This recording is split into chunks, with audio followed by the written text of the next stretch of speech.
I already said to the Piper Man, Piper the Sailor Man, coming to you from this beautiful island of Puerto Rico, which I showed.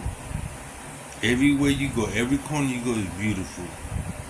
But it's us, men, human beings, that mess up the ecology. And that's a problem everywhere.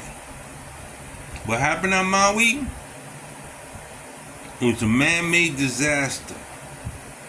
Oh, how can you say that, Rasmico? I've been to Maui, and I can tell you that that place, that town was built behind that town, going all the way up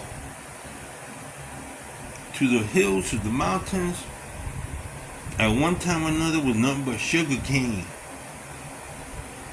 plantations all the way up. When the corporate business decided we're gonna move our operation somewhere, they cut everything down. They left it desolate. What did that cost? That caused the wind to come over the top, where on the other side nothing but forest and jungle, and it's constantly raining on the other side of Maui. When it comes over, it's dry air that's coming straight down. And in between the two peaks, look on it on a map, it has a wind tunnel effect. Back then, 1960s, 1950s, 50s, the effects that would take place wasn't rooted back then, so they didn't see it coming. And the infrastructure of Maui, they wanted it like that. They wanted the homes to be organic, made out of wood, and it's pretty much working class. They didn't want concrete buildings. They wanted everybody to have homes.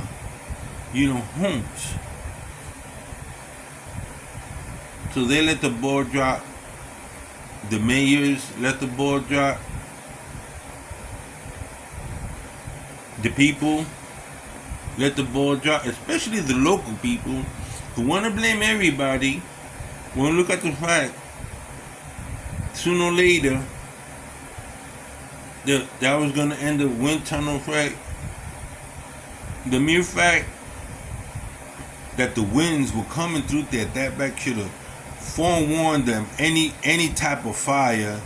And global, outside of global climate, listen, I have to admit now, I've seen slight changes here, but I think the good Lord is that we are in an area with a constant rain, and we got multiple islands around us, the Greater Antilles and the Lesser Antilles, and we have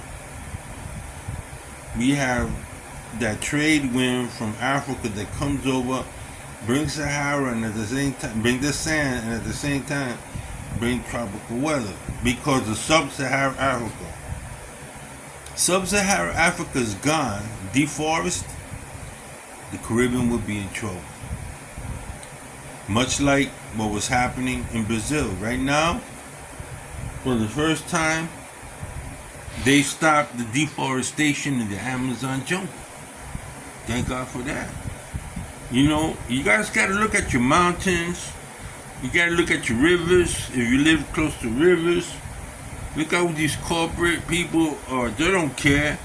They're making buildings right along creeks, and all these people trying to buy houses, beachfront property. It's a madness. There's actually some kind of program where people are actually going about buying street front property and not realizing, not taking into consideration how that's going to affect the ecology. What is there any erosion taking place? I would say in 15 years here, there's been an erosion, land loss of about 20 feet since since 2007. 19 feet of where I used to walk is now underwater. 19 feet in 20 years. In 30 years, we're looking at another 20 feet, 25, 30 feet of land that's going to be submerged off our coast. And I'm just talking the north coast. I'm up in the mountains. That doesn't affect me, but it sure affects erosion, water, ecology. So you need to take consideration, even if you're living in the United States, flooding.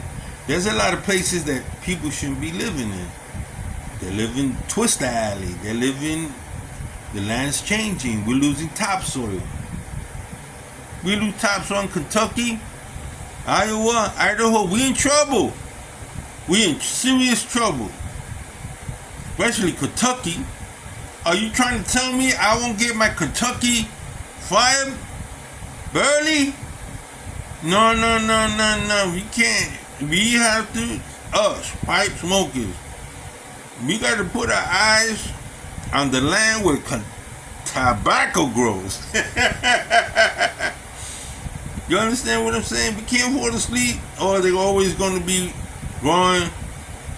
Either that, or you're going to have to stock up for the rest of your life. Just saying. Here's the Piper Man, Piper the Sailor Man, signing off. Take care. Stock up.